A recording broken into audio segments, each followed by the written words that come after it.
Assalamualaikum warahmatullahi wabarakatuh. Perkenalkan, nama saya Vivian Vindika Abdullah Diarsari dari Prodi Pendidikan Matematika semester 2. Di sini saya akan mempresentasikan jawaban Aswaja 1 yang diampu oleh dosen Bapak Mas Tajudin Ahmad M. Hum. Di sini saya akan menjawab pertanyaan-pertanyaan yang ada di bab 3 yang sudah dipresentasikan oleh kelompok 5. Pertanyaan pertama yaitu jelaskan doktrin-doktrin Syiah dan kelemahannya. Oke, kita akan membahas soal nomor 1 yang sudah ada pada buku Aswaja 1. Yang pertama, doktrin-doktrin Syiah yang pertama yaitu imamah. Imamah adalah salah satu doktrin Syiah yang sangat diperhatikan oleh pengikut mulai dulu hingga sekarang. Maksud dari imamah di sini adalah Ali bin Abi Thalib, begitu pula keturunannya adalah para khalifah pengganti Nabi Muhammad SAW. Sebagai telah kami jelaskan sebelumnya, diduga kuat bahwa orang pertama kali mengusung doktrin imamah dan mengeklaim bahwa doktrin tersebut merupakan wasiat Nabi Muhammad SAW adalah Abdullah bin Sabah. Keterangan ini dapat kita jumpai di dalam kitab-kitab Syiah. Menurut Muhammad Hussein, salah satu sumber Syiah kontemporer, imamah adalah perangkat dari Tuhan seperti nubuwah, sebagaimana Allah memilih beberapa orang dari sekian banyak hambanya untuk memperoleh nubuwah dan risalah dan menguatkannya dengan mukjizat yang mana hal tersebut seperti nas dari Allah. Yang kedua yaitu doktrin Mahdisme. Selain konsep imamah, Syiah juga memiliki doktrin Mahdisme. Mereka meyakini bahwa imam mereka yang ke-12, Muhammad Al-Mahdi, masih hidup dan akan kembali untuk menegakkan keadilan di muka bumi. Ia hidup sampai hari kiamat, sehingga bumi tidak sunyi dari imam. Menurut akidah Syiah, keimanan terhadap imamah tidak sempurna kecuali dengan meyakini adanya Imam Mahdi. Khomeini berkata, Imam Mahdi yang telah Allah SWT abadikan menjadi simpanan demi kemanusiaan. Dia akan bekerja menyebarkan keadilan di seluruh penjuru dunia dan akan berhasil menggapai tujuan yang mana seluruh para nabi gagal mencapainya. Khutbah yang disampaikan Khomeini pada tanggal 15 Sya'ban 1401 Hijriah. Menurut Ahlus Sunnah wal Jamaah, di akhir zaman juga akan ada Imam Mahdi, namun berbeda dengan Syiah, sebab Syiah mengakhiri bahwa Imam Mahdi sudah ada sejak zaman dulu dan pada saat ini sedang bersembunyi. Secara umum, pendapat Syiah berdasarkan riwayat yang dibuat-buat yang dinisbahkan kepada Nabi Muhammad SAW atau kepada imam-imam mereka. Yang ketiga yaitu Isma al-Imam atau kemasukan para imam. Para pengikut Syiah meyakini bahwa para imam mereka maksum, yakni terjaga dari perbuatan dosa, baik dosa kecil maupun dosa besar. Mereka tidak pernah berdosa baik secara sengaja maupun lupa. Pada surat Al-Baqarah ayat 123, dan tatkala Tuhan Ibrahim mengujinya dengan beberapa kalimat lalu Ibrahim dapat menyempurnakan. Dia berkata, sesungguhnya aku akan menjadikanmu imam bagi manusia. Ibrahim berkata, dan sebagian keturunanku. Dia berkata, tidak akan memperoleh nubuahku orang-orang zalim. Dari ayat ini, mereka meyakini bahwa imam tidak akan didapatkan oleh orang-orang zalim. Mereka meyakini bahwa para imam mereka adalah termasuk yang dimaksud dalam ayat tersebut. Pendapat ini ditolak oleh para ulama sebab tafsir dari lafaz ahl tersebut adalah nubuah.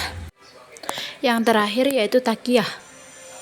Secara etimologi, kata taqiyah berasal dari bahasa Arab, yakni dari akar kata waqoya yang berarti melindungi sesuatu dari sesuatu yang lain. Dalam Syiah, istilah taqiyah berarti mengatakan atau menghadirkan sesuatu yang bertentangan dengan keyakinan sendiri dalam rangka menyelamatkan diri dari orang yang tidak sepaham dalam akidah.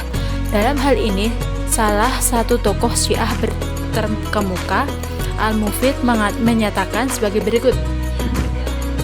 Taqiyah adalah menyembunyikan kebenaran dan menyembunyikan akidah.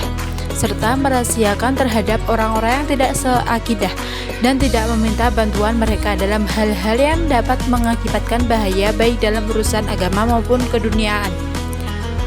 Taqiyah bagi Syiah bukanlah sekedar anjuran atau dispensasi rukhsah, akan tetapi dijadikan sebagai bagian dari pilar-pilar atau rukun-rukun agama, seperti halnya sholat dalam Islam. Barang siapa yang tidak bersedia menerapkan konsep taqiyah, maka berarti ia telah merobohkan salah satu pilar agama. Mengenai hal ini, Nasir bin Abdillah al-Ghafari mengutip pernyataan dalam kitab Qaif al-Ghita. Apabila telah ditetapkan bahwa taqiyah hukumnya wajib, maka apabila seseorang beribadah tidak sesuai taqiyahnya, ibadahnya batal. Siapa yang tidak bertaqiyah, maka ia dianggap belum beriman. Taqiyah Syiah ini tidak lain hanyalah kebohongan dan kemunafikan belaka, menyembunyikan kebatilan di dalam hati dan menampakkan perkara yang berbeda dengan apa yang ada di dalam hati. Mereka telah mewajibkan apa yang tidak diwajibkan oleh Allah Subhanahu wa taala. Doktrin Syiah memiliki beberapa kelemahan yang menjadi perdebatan di kalangan ulama dan menganut agama Islam. Berikut beberapa kelemahan doktrin Syiah. Yang pertama yaitu Syiah percaya bahwa pemimpinan umat Islam harus dipegang oleh keturunan Nabi Muhammad melalui jalur Ali bin Abi Thalib. Hal ini berbeda dengan Sunni yang terpercaya bahwa kepemimpinan dapat dipegang oleh siapa saja yang dipilih oleh umat. Yang kedua yaitu pengkultusan imam. Syiah memiliki kecenderungan mengkultuskan imam-imam mereka yang dapat dianggap sebagai bentuk penyembah terhadap manusia. Yang ketiga yaitu penolakan terhadap beberapa sahabat Nabi. Syiah menolak beberapa sahabat Nabi Muhammad seperti Abu Bakar dan Umar yang dianggap telah merebut kekuasaan Ali. Yang keempat yaitu praktik keagamaan yang berbeda. Syiah memiliki beberapa praktik keagamaan yang berbeda dengan Sunni, seperti peringatan Asyura dan ziarah ke makam imam. Yang kelima yaitu pengaruh politik. Syiah memiliki sejarah panjang dalam politik dan kekuasaannya yang kadang-kadang menimbulkan konflik dengan kelompok lain. Namun perlu diingat bahwa Syiah juga memiliki banyak aspek positif dan kontribusi terhadap perkembangan Islam. Setiap individu memiliki hak untuk memilih dan memahami agamanya dengan cara yang berbeda. Oke, selanjutnya yaitu pada pertanyaan kedua. Jelaskan doktrin-doktrin Khawarij dan kelemahannya. Doktrin Khawarij adalah orang yang berbuat dosa dianggap kafir. Hal ini dijelaskan keliru sebab bertentangan dengan banyak dalil seperti hadis. Ada 3 hal yang termasuk pokok iman, yaitu menjaga diri dari orang yang mengucap la ilaha illallah. Kami tidak mengeluarkannya dari Islam sebab amal atau dosa. Beberapa doktrin-doktrin Khawarij yaitu pengafiran terhadap pelaku dosa besar. Pandangan Khawarij berpendapat bahwa siapa saja yang melakukan dosa besar atau kabair seperti mencuri, berzina, atau membunuh, maka ia telah kafir dan keluar dari Islam. Tidak hanya berdosa secara moral, tapi juga boleh diperangi, dibunuh, dan hartanya halal untuk diambil. Yang kedua, kafirnya Ali, Utsman, dan sahabat lain. Khawarij mengkafirkan para sahabat besar termasuk Ali bin Abi Thalib karena dianggap telah melakukan kesalahan besar seperti menerima arbitrase, tidak menegakkan hukum Allah, dan terlibat dalam konflik politik. Konsekuensi mereka melakukan pemberontakan dan pembunuhan terhadap siapapun yang tidak sepaham termasuk umat Islam lain. Yang ketiga yaitu sikap takfiri, yaitu sikap ekstrim. Siapapun yang tidak mengikuti pandangan mereka dianggap kafir berdasarkan pemahaman literal dan kaku terhadap ayat-ayat Al-Quran tanpa mempertimbangkan konteks dan tafsir. Yang keempat yaitu kepemimpinan hanya bagi orang bertakwa. Kepemimpinan imamah tidak boleh didasarkan pada nasab seperti keturunan Quraisy, melainkan hanya pada ketakwaan. Seorang budak sekalipun bisa menjadi imam jika dianggap paling bertakwa.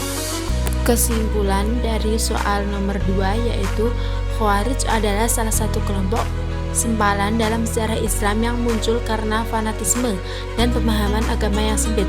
Doktrin mereka seperti takfir, pelaku dosa besar, penolakan arbitrase dan jihad terhadap sesama muslim, bertentangan dengan ajaran Rasulullah SAW dan prinsip moderasi dalam Islam.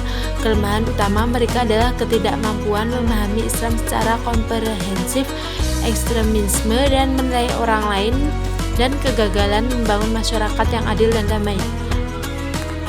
Sekian jawaban dari saya. Kurang lebihnya mohon maaf sebesar-besarnya Bapak. Saya akhiri. Wassalamualaikum warahmatullahi wabarakatuh.